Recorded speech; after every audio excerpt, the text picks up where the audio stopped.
Mais alors, justement, c'est la question que j'allais te poser parce que tu as géré des gens comme Davido, tu as géré des gens comme Akon quand il est venu pour Vodacom Superstar, je pense. C'est ça? Ouais. Oui. Comment tu travailles avec lui? Parce que comme tu dis, moi j'allais justement te demander si tu maîtrisais l'anglais. Et puis après, c'est des superstars, des méga superstars. Sûrement, ils peuvent être aussi un peu capricieux. Okay, comment tu les gères? Comment tu fais vu que déjà vous parlez pas anglais? Par exemple, avec Akon, comment ça s'est passé? Alors, déjà avec Akon, avec Vodacom Superstar, je vivais dans la même maison avec Aze. Aze qui était l'interface d'Akon. Tu vois, ton Aze, je te salue où tu es si tu vas me suivre et tout. Akon, avant qu'il arrive au Congo, j'ai passé le temps avec lui pendant 2 semaines, chaque soir, je pense 19h-20h sur Skype. On essaie de se voir, on essaie de se familiariser. On se donne en termes de confiance. Mais en intermédiaire de Aze, par moment, c'était John Gado. Les gens ne connaissent pas John Gado, c'est qui est sorti Jay-Z et Kanye West et tout. Aze, c'est le gars qui ressemble un peu à Bouli, qui vient avec la casquette. Voilà. Tonton Ezo. Le chouchou de et toutes les filles étaient en mode. Voilà. Yeah, je me rappelle encore. Ouais, je me rappelle, c'est vrai. Alors, à l'époque, ce qui est vrai, à l'époque, j'étais vraiment, je pourrais dire même borné et statué sur Superstar. Tout en moi passait en anglais. Ok. Parce que dans notre maison, là, c'était que l'anglais, en fait. C'est-à-dire, je me formais tous les jours, je me donnais dans ça, en fait. Tous les mails, quand je me bloque, je vais dans traduction, machin, je mets dans le truc. C'était vraiment ça, au fait, le truc. Et quand je parlais avec... parce que parler avec Akon, c'était pas pour qu'on soit des amis, mais pour qu'il puisse quand même maîtriser mon visage.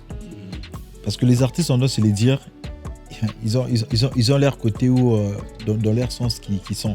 Quand ils ne te sentent pas, ça passe pas. Okay. Du coup, par exemple, il devait te faire confiance parce que tu devais quoi? C'est toi qui lui apportais à manger, à boire ou un truc comme ça? Non. Enfin, Akon, c'est moi qui ai donné les micros à Akon. Ok. Dans le final de Vodacom Superstar 3e saison. Il a fait la switch avec Sarah Kaloum que j'ai sali et tout. Et c'est moi qui devais lui donner les micros. Et d'ailleurs, pour la petite histoire, les jours de l'événement, moi je m'étais démissionné parce qu'il y avait un petit contrainte entre nous et tout, ça n'avait pas bien passé.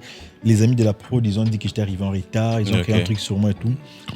Je ne sais pas pour quelle raison et tout. J'étais tellement stressé, je me suis dit je ne vais plus le faire. Et quand on arrive, on a engagé une personne qu'on a payé $400 la journée. Je ne dirais pas comment est-ce qu'on m'a payé moi. Ouais. On l'a payé $400 la journée, qui m'avait déjà lésé moi. C'était presque la moitié ou... Est-ce que toi tu as tombé? Je sais que moi j'ai gagné par rapport à tous les mois. J'ai dit je ne bosse plus pour le projet. Alors, j'appelle Nathalie, parce que Nathalie Foudé, c'est elle qui m'a branché dans le projet. Nathalie, c'est l'amie à Niki Shapira et tout. Les noms, ça ne me dérange pas. Hein. Même elle, ça ne va pas leur déranger parce que c'est vrai, c'est la vérité, c'est la véracité dans la chose, en fait. Voilà et tout. Et puis je me retire.